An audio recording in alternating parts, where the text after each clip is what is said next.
La bénédiction pour lui-même, la sécurité de son âme. Amen. Parce que il a appelé, il était libre de refuser. Mais s'il a accepté, il faut qu'il fasse bien le travail pour que son âme soit glorifiée. Amen. 2. De ce qu'il va guérir des malades, sauver la population, c'est bénéfique pour le peuple. Et d'orienter, en tant qu'un prophète, d'orienter des personnes qui sont enclavées, des personnes qui souffrent, des personnes qui sont désespérées. En 3, c'est où ça sera encore bénéfique, c'est par rapport à tout ce qu'on reçoit comme grâce et don.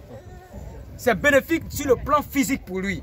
Parce qu'en tant qu'un homme de Dieu, si tu fais bien ton travail, tu ne payes rien. La Bible dit que je vous ai donné tout gratuitement. Donc, il a appelé à respecter la main de Dieu afin de bénéficier de toutes ces grâces. Non seulement il bénéficie de la sécurité de lui, sa famille, de lui-même, son âme et de toutes ses progénitures qui viennent. Donc, il a intérêt à marcher selon les pas de Dieu.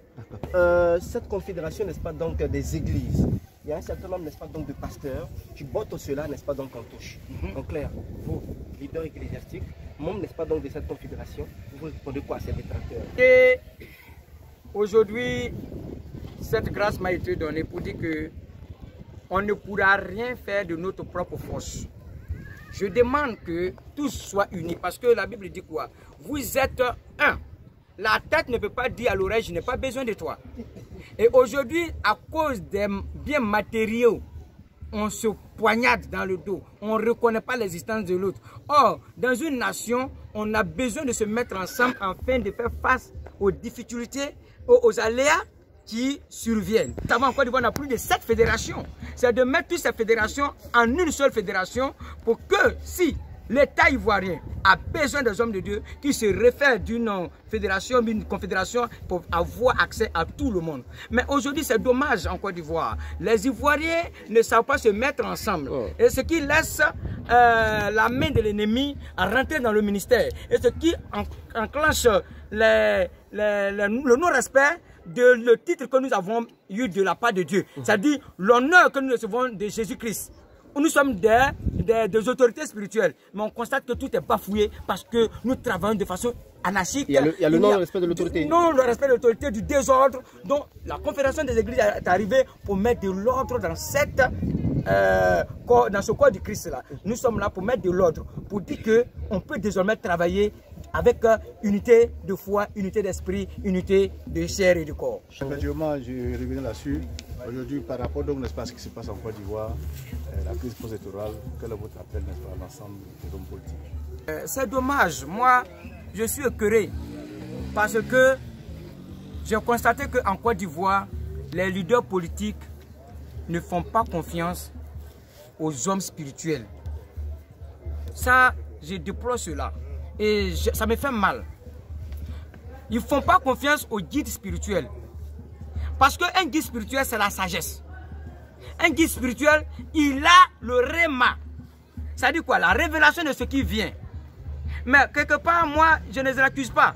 Je ne les accuse pas. C'est à cause de ce que nous-mêmes, nous n'accordons pas la fiabilité dans ce que nous faisons.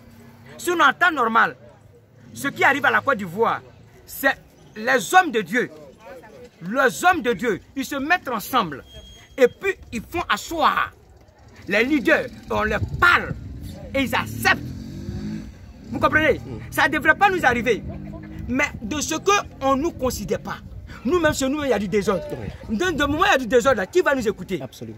Révélation par-ci, révélation par-là, qui n'ont jamais abouti. Donc, on est faible face à cette situation. Sinon, parmi les faux, il y a des vrais. Parmi les faux, il y a des vrais. Mais moi, je lance un appel au gouvernement. Je lance un appel. Et cet appel me tient en cœur. Une nation où on ne respecte pas les hommes de Dieu est une nation qui a toujours des difficultés. C'est une doléance. Je veux demander au gouvernement de mettre de l'ordre, de permettre à ce qu'il y ait vraiment de l'ordre afin que nous soyons des sages de demain. Des sages de demain, afin de pouvoir amener à chacun à mieux faire le travail. Aujourd'hui, on pleure des morts. Quand ça tombe, ça ne trie pas. Que tu sois prophète, pasteur, ton enfant peut être dedans. Ça touche tout le monde. Je voulais demander une doléance, que désormais, le corps du Christ ait sa place dans l'administration. Que le corps du Christ ait sa place dans le corps physique de l'administration pour que nous tous, unis d'un même esprit, nous puissions bouder cet ennemi loin.